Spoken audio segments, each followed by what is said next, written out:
आज हमारे साथ नवनीत जी हैं, जिनको 13 साल का एक्सपीरियंस है टीचिंग में। ये वाइस प्रिंसिपल रह चुकी हैं और साथ ही साथ इनकी स्पेशलिटी पंजाबी लैंग्वेज में है। ये बच्चों को पंजाबी सिखाती हैं, बड़ों को भी सिखाती हैं। आप लोग भी सीखना चाहें तो इनसे कांटेक्ट कर सकते हैं। नंबर्स हमारी स्क्रीन पर आएंगे और हम डिस्क्रिप्शन में भी डाल देंगे। नवनीत जी से आज हम जानना चाहेंगे कि अपने टीचिंग पीरियड में आपने जब जब बच्चों को पढ़ाया है तो बहुत सारे बच्चे ऐसे आए होंगे जो अलग अलग सोशियो इकोनॉमिक बैकग्राउंड से आए, अलग अलग कल्चर से आए, अलग अलग लैंग्वेजेस से आए। तो कितना चैलेंजिंग होता है उन बच्चों को वो कॉमन जो हमारे प्रिंसिपल्स या टीचिंग्स या लर्निंग्स होती हैं वो सिखाना एज ए पंजाबी टीचर। जैसे आपने गुरुद्वारे में हम सब देखते हैं कि वहाँ पर शेयरिंग एंड जो कुछ है उसे बांट कर खाओ, एक दूसरे का ध्यान रखो, काम को प्रायोरिटी दो, इस तरह के कुछ नियम हैं। तो वो नियम इन जनरल हम बच्चों को सिखाते हैं कि आप शेयरिंग सीखो। तो अगर आप उसको पंजाबी तरीके से सिखाना चाहें तो कैसे सिखा सकते हैं? पहले तो अगर ये जो आप कह रहे हो कि डिफरेंट मतलब जगह से लोग आते हैं और बच्चे बैकग्राउंड से स्पेशली बैकग्राउंड से जो आते हैं, जी। पहले उनके पेरेंट्स से मिलना पड़ता मुझे। पेरेंट्स से मिलके उनको कुछ काउंसलिंग पहले उनकी करनी पड़ती है, तो बच्चे जल्दी समझते हैं, क्योंकि वो फिर जैसा जैसा मैं कहती हूँ वैसा वैसा वो घर पे भी प्रैक्टिस करवा रहे होते हैं और मैं भी करवा रही हूँ वैसे।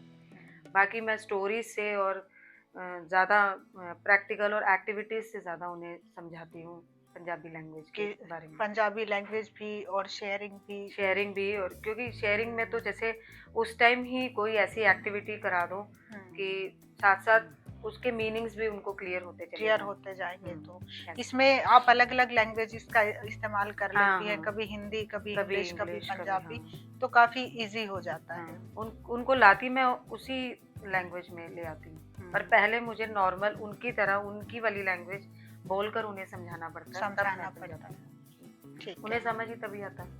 इसके साथ ही मुझे याद आया कि अब ये तो बात थी कि शेयरिंग सिखाने का। कई बार ऐसा भी होता है कि हमें ये भी देखना होता है कौन सा बच्चा किस ढंग से चलेगा, उसे कैसे समझ आएगा, उसे पुश करने से चलेगा या डांटने से चलेगा या प्यार से बात करने से चलेगा। तो बच्चों के इन इमोशंस को समझने के लिए और बच्चे अपने इमोशंस आपको बता पाए, उसके लिए लैंग्वेज का क्या रोल है इसमें? ज़्यादातर जो मैंने देखा है कि लोग अपनी नेटिव लैंग्वेज में अपने इमोशंस को ज़्यादा एक्सप्रेस करते हैं। आप अपना एक्सपीरियंस बताएं कि आपने भी क्या ऐसा महसूस किया है? हाँ, मेरे हिसाब से एक जैसे आपने एक वर्ड यूज़ किया था अभी कि जैसे बच्चों को कैसे समझ में आता है, कईयों को डांट के आता है, कईयों को प्यार से समझ आता है। मुझे ऐसा लगता है डांट के किसी को भी समझ नहीं आता, सभी बच्चों को प्यार से ही समझ में आता है और वो प्यार से ज़्यादा अच्छे से समझते हैं। और जितनी ज़्यादा कम्युनिकेट करें हम उनके साथ, उतना ज़्यादा उनके जो आइडियाज़ और जो उनके माइंड में जो भी कुछ होता है वो क्लियर होते चले जाता है और वो अपने एक सारी बातें अपनी बहुत अच्छे से शेयर करते हैं और समझा भी देते हैं। नेटिव लैंग्वेज की जैसे आप बात कर रहे हो कि ज़्यादा मुझे जो जो जिसकी लैंग्वेज है, जो जिस बैकग्राउंड से आया, वो अपनी लैंग्वेज में ज़्यादा अच्छे से समझा पाता है। अभी मैंने बंगाली एक टीचर हैं, उनका बेटा भी इंग्लिश में ज़्यादा अच्छे से समझा पाता था मुझे कि मेरे साथ ऐसा हो रहा है, या जैसे एक सेपरेशन का प्रॉब्लम था उनके घर में। तो वो धीरे धीरे साइलेंट सेपरेशन अपने पेरेंट्स का महसूस कर रहा था, तो वो उसके ऊपर इम्पैक्ट धीरे धीरे आ रहा था इस चीज़ का, तो वो समझ नहीं पा रहा था कि मेरे साथ क्या हो रहा है। तो मतलब उनको बिठा के उनसे पूरी बात करना, बट पेशेंटली, खुद भी उनकी बात को बहुत अच्छे से समझना, ये बहुत ज़रूरी है। और वन ऑन वन पे बात करूँ ऐसे सबके बीच में, क्योंकि ये एक्सप्रेशंस नोट करने पड़ते हैं बच्चों के। बहुत सारे बच्चे एकदम से स्पॉन्टेनियसली अपने एक्सप्रेशन चेंज करते हैं कि हमें नहीं समझ में आया। बढ़िया। क्या आपको लगता है कि लैंग्वेज बैरियर है इमोशंस के एक्सप्रेशन में? कि अगर पंजाबी बच्चा है तो वो अगर उसे इंग्लिश नहीं आती और स्कूल इंग्लिश मीडियम है, तो वहाँ पे अगर उसे अपने इमोशंस को एक्सप्रेस करना पड़े, तो वो पंजाबी में कर पाएगा ये समझ के कि सब लोग इंग्लिश बोल रहे हैं, मैं पंजाबी बोलूँगा तो एक बुली या इन्फीरियॉरिटी कॉम्प्लेक्स, इस तरह का भी कोई केस कभी आपने देखा है या आपके पास आया है? हाँ, एक स्कूल में था, वो बच्चा बार-बार मतलब अपनी क्लास में अच्छा परफ़ॉर्म करता था।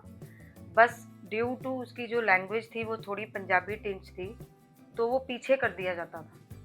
हुँ, तो मतलब बिल्कुल जो लास्ट उसका एक रिज़ल्ट यही निकला कि उसको उस स्कूल से निकलना ही पड़ा, क्योंकि वो बच्चा बहुत ब्राइट स्टूडेंट था। हुँ, तो मतलब और अच्छा पढ़ रहा था और अच्छा अपना एक एक्सपोज़र दे सकता था। सिर्फ़ एक चीज़ का बैरियर था उसको, क्योंकि वो इंग्लिश में बहुत अच्छे से फ्रीली बोल नहीं पाता था, जैसे फॉर हुँ, श्योर कि बाकी बच्चे बोल फ्लुएंट पाते नहीं हैं। था। फ्लुएंटली भी नहीं था। तो कुछ स्कूल्स में मेरे ख़्याल बहुत ज़्यादा ये प्रेशर दिया जाता है कि इंग्लिश में बोलो, इंग्लिश में बोलो। तो मेरे ख़्याल से ये लैंग्वेज बैरियर नहीं होना चाहिए।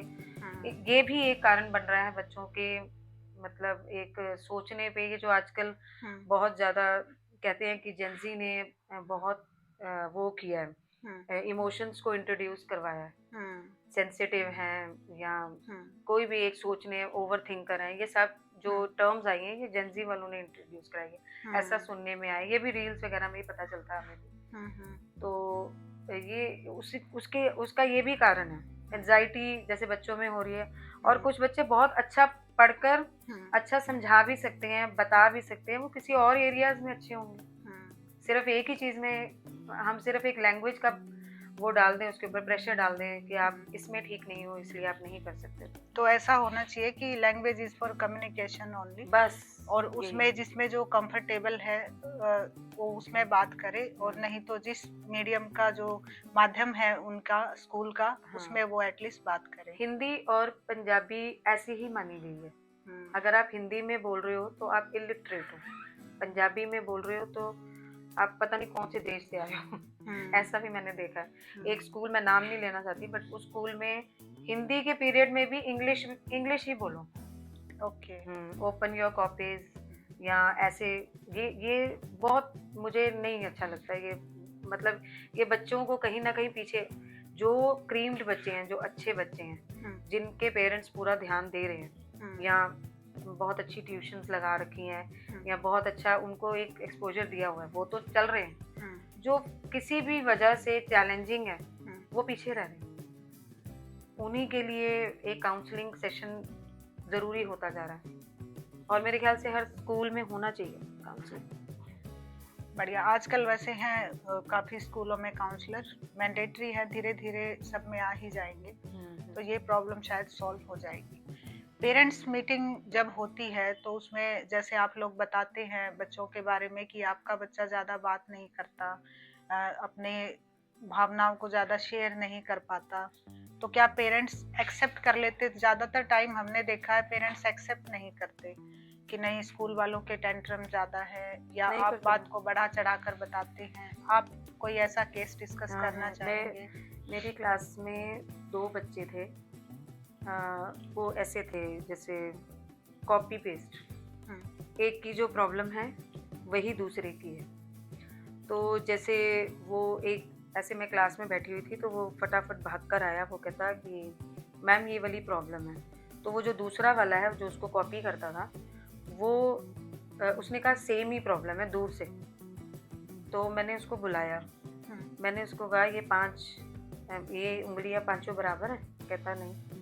मैंने कहा तो फिर तुमने कैसे बराबर की? तुम्हारी प्रॉब्लम उसकी प्रॉब्लम सेम कैसे हुँ, हुई? तो मैंने उसको ऐसे गाइड किया कि तुम्हारा नाम तुम्हारा नाम है, उसका नाम उसका नाम है, हुँ, और वो सिर्फ़ उसकी वजह से पीछे रह रहा था। हुँ, पेरेंट्स तो फॉर श्योर एक्सेप्ट नहीं करते। हुँ, मैंने ऐसा भी एक, मेरे को अभी बात करते-करते याद आया, एक मार्कशीट थी। मार्कशीट में मतलब वही वही दोनों बच्चे की बात कर रही हूँ। जो दूसरा बच्चा था वो सिर्फ़ 2-3 पॉइंट से पीछे ही रहता था हमेशा। हुँ, और वो जो पहला बच्चा था जो फर्स्ट आता था हमेशा, तो वो एक उसके अंदर एक प्राउड भी आ गया था, जो मुझे दिख रहा था और जो मुझे पता था कि वही उसको नीचे गिरा देगा। हुँ, तो मैंने उसका ऑब्वियसली मैंने उस टाइम उसको ये बोला कि दूसरे वाले बच्चे को, मैंने उसको कहा कि तू अपना नाम से समझ इसको, हुँ, तू भी कुछ कर सकता है, ऐसा सोच। जब उसके मार्क्स कम आए, जिसके बहुत ज़्यादा आते थे, जो फर्स्ट आता था, जब उसके मार्क्स कम आए और जो दूसरा वाला था, उसके मार्क्स अच्छे आ गए, उससे ज़्यादा, हुँ, तो उसके जो मदर है ना, उन्होंने एक्सेप्ट ही नहीं किया। हुँ, उन्होंने मुझे ये ब्लेम किया कि आपकी कैलकुलेशन में गलती है। ऐसा भी होता है। ओके। तो उन्होंने मेरे सामने, और हालाँकि उन्हें ना कैलकुलेशन करनी आती है, ना कुछ आता है, कुछ भी नहीं आता था उन्हें। तो वो मुझे कह रहे थे, "आप फिर से करो, आप फिर से करो।" तो वो उससे पेरेंट्स की एक सिकनेस भी शो होती है। हुँ, वो शर्मा जी काइंड होता है ना बच्चा, वैसा शर्मा जी है, के बच्चे के इतने परसेंट। परसेंट आते हैं, हुँ, बस वो वाला। तो ये जो कॉपीड बिहेवियर था, इसका कोई रीज़न पता चला कि दोनों एक-दूसरे को इतना कॉपी क्यों कर रहे हैं? दोनों की एक ही बात है या जैसे आपने कहा कॉपी पेस्ट, हुँ, हुँ। तो वो गहरी दोस्ती थी या फिर इसका उल्टा था, कंपैरिज़न था दोनों में कि दोनों का एक ही होगा या कहीं बैकग्राउंड में पेरेंट्स के बीच में ऐसा कंपैरिज़न हाँ, था? वो दिख शुरू-शुरू में वो दिखती गहरी दोस्ती ही थी। हुँ, पर जब मैंने उनके पेरेंट्स, पीटीएम पे ही, मैंने पेरेंट्स टीचर मीटिंग पे जब उसके पेरेंट्स से मैं मिली, हुँ, तो मुझे पता चला कि पीछे पिक्चर कुछ और ही चल रही है, वो कंपैरिज़न की। हुँ, और वो एक्सट्रीम कंपैरिज़न चल रहा है। जबकि बच्चों को नहीं मालूम, पर वो धीरे-धीरे पता चल रहा था कि हुँ, बच्चों के अंदर भी इनकलकेट हो रही है। और वो होता है, ये बहुत पेरेंट्स करते हैं ऐसा। बहुत अजीब-अजीब एक्सपीरियंस भी रहे हैं। मतलब एक के घर में कुछ टच को लेके प्रॉब्लम था। हुँ, अ, मतलब उसका चाचा था, मतलब, तो वो कुछ टच को, और उन्होंने एक्सेप्ट ही नहीं की इस बात को। मैंने बहुत समझाने की कोशिश की। ये 25 दिसंबर को जैसे सेंटा क्लॉज आते हैं, तो ऐसा मैंने अपने स्कूल में एक एक्टिविटी रखवाई थी लेटर की, हुँ, कि आप सेंटा क्लॉज को लेटर लिख सकते हो। हुँ, तो वो सेकंड क्लास की एक लड़की थी, तो उसने लेटर में लिखा था, हालांकि उसके वर्ड्स ज़रूर हुँ, गलत स्पेलिंग थी, बट हुँ, उसके इमोशंस और जो उसके जो भी अंदर की एक बात थी, वो हुँ, बहुत अच्छे से समझ में आ रही थी कि वो किसी चीज़ से परेशान चल परेशान रही है। है। हुँ, तो मैंने सबके लेटर्स पढ़े और बहुत अच्छे से पढ़े, हुँ, और मैंने पढ़ के फिर जब मैंने उसका देखा, तो मेरे को लगता था कि मुझे उससे, मैं कुछ हुँ, सिलेक्ट करती थी, लिस्टेड करती थी, उन्हीं बच्चों को बुलाती थी जो हुँ, बहुत ज़्यादा परेशान थे। हुँ, और मैं हैरान हो गई हुँ, कि हमारे स्कूल, मैंने रिसीव किए थे 80 लेटर्स, हुँ, उसमें से 60 लेटर्स में हुँ, बच्चे परेशान थे। और मैं हैरान हो गई थी। ये मेरे लिए सबसे ज़्यादा हुँ, टर्निंग पॉइंट था मेरी लाइफ का, जिससे मैंने हुँ, टीचिंग को छोड़ के हुँ, थोड़ा-सा मैंने उसका चेंज किया अपना, हुँ, डिस्ट्रैक्ट हुई मैं और दूसरे साइकोलॉजी पे चली गई कि मैं बच्चों की साइकोलॉजी क्या होती है। हुँ। फिर मैंने प्राइमरी सेगमेंट पे बहुत सर्च किया था इस बारे में। आपके एक्सपीरियंस से लगता है कि काफ़ी डिसअपॉइंटमेंट आपको हुई इसमें हाँ, और मुझे बच्चों को लेके अनफॉर्चुनेटली ऐसे पेरेंट्स हैं जो अपने बच्चों को समझते नहीं हैं, सिर्फ समझाते रहते हैं। बहुत सारे आप रीज़न्स हाँ हैं। जी, आप कोई मैसेज देना चाहेंगे व्यूअर्स को अपने एक्सपीरियंस बेस्ड कि पेरेंटिंग में वो किन-किन चीज़ों का ख़ास ध्यान रखें कि बच्चे के साथ एक तालमेल बिठा सकें, एक बैलेंस कर सकें, ताकि बच्चा अपनी जो भी प्रॉब्लम है वो अपने पेरेंट्स को सबसे पहले बताए, तो वो प्रॉब्लम फिर स्कूल में नहीं होगी और ना ही साइकोलॉजिस्ट या काउंसलर्स की ज़रूरत पड़ेगी। क्योंकि हुँ। यूजुअली लोग जाते तो हैं उनके पास लेकिन फिर भी एक स्टिग्मा है हुँ, हुँ। कि हमारी इंसल्ट होगी तो वो बहुत लेट जाते हैं। हुँ, हुँ। तो ऐसा कोई मैसेज आप देना चाहेंगे कि इनको हम प्रिवेंट कर सकें? अगर वो यहाँ नहीं आना चाहते ना, अगर किसी साइकोलॉजिस्ट के पास नहीं जाना चाहते हैं, साइकियाट्रिस्ट के पास भी जाना पड़ता ही है, नहीं जाना चाहते, तो वो कम्युनिकेशन गैप ना रखें अपने बच्चों के साथ और बच्चों की सुने, ये बहुत ज़रूरी है।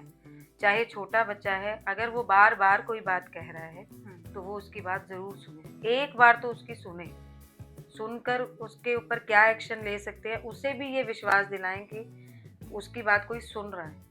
बहुत ज़्यादा भी नहीं सुने, बहुत कम भी नहीं, ऐसा भी नहीं होना चाहिए, क्योंकि हुँ, दोनों केसेज़ हैं मेरे पास, ज़्यादा हुँ, सुनने वाले भी हैं हुँ, और कम वाले भी हैं। कम वाले तो मैंने आपको बता ही दिए, हुँ, पर ज़्यादा सुनने में बहुत ज़्यादा पैम्पर भी कर देते हैं बच्चों को, हुँ, जिससे कि बच्चे बच्चों की स्पीच प्रॉब्लम भी हो गई है। हुँ, बहुत ज़्यादा पैम्पर करने से स्पीच भी, और स्पून फीडिंग कम हुँ, कराएँ, स्पून स्पून फीडिंग। फीडिंग बहुत है। हुँ, आजकल का टाइम जैसे मैंने दोनों चीज़ें बताई ना कि दोनों चीज़ें वाइस वर्सा ही चल रही हैं। हुँ, ये भी है और वो भी है। जैसे जो पेरेंट्स बहुत ज़्यादा सुनते हैं बच्चों की, उसके अंदर ये जैसे मैंने बताया स्पीच प्रॉब्लम भी है हुँ, और थोड़ा डिसीजन मेकर नहीं होते हैं बच्चे। हुँ। मेरे पुअर पास एक डिसीजन मेकिंग रह जाती है। हाँ, वो मेरे पास ये है एक 12th क्लास का एक स्टूडेंट है। हुँ, वो अभी तक डिसीजन नहीं ले पाता, हुँ, सिर्फ़ एक प्रोजेक्ट फ़ाइल का। मैं बहुत क्योंकि पीछे उसको मालूम है कि उसकी मदर हैं, हुँ, वो बना देंगी, वो हुँ, कर देंगी सब कुछ। हुँ, अगर मैं नहीं करूँगा तो वो तो कर ही देंगे। हुँ, तो ये वाला भी ना रखें, मतलब कम्युनिकेशन गैप तो नहीं होना चाहिए। उसमें एक ऐसा दिन होना चाहिए जिसमें हुँ, फैमिली मेंबर्स बैठें और आपस में बात करें हुँ, और बात करें, एक-दूसरे की प्रॉब्लम को सॉल्व करें। हुँ, होती हैं तो बहुत अच्छी बात है, दूर से देखें, वॉच करें बच्चों को ज़रूर। हुँ, बहुत ज़्यादा ना टोकें, बहुत कम भी ना करें। हुँ। बैलेंस रखें हर बैलेंस चीज़ का, रखें। बैलेंसिंग बहुत ज़्यादा, कंट्रोल बहुत ज़्यादा ज़रूरी है। हुँ। मैं अगर आपको एक्सपीरियंस बताने लगी तो बहुत सारे हैं मेरे पास, बहुत कुछ।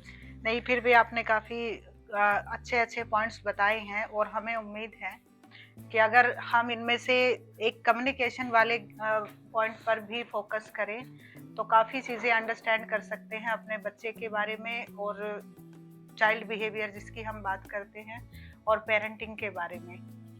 So thank you so much ma'am अपना एक्सपीरियंस शेयर करने के लिए और थैंक यू इतनी मैम, अच्छी एडवाइस देने के लिए। Thank you. Thank you.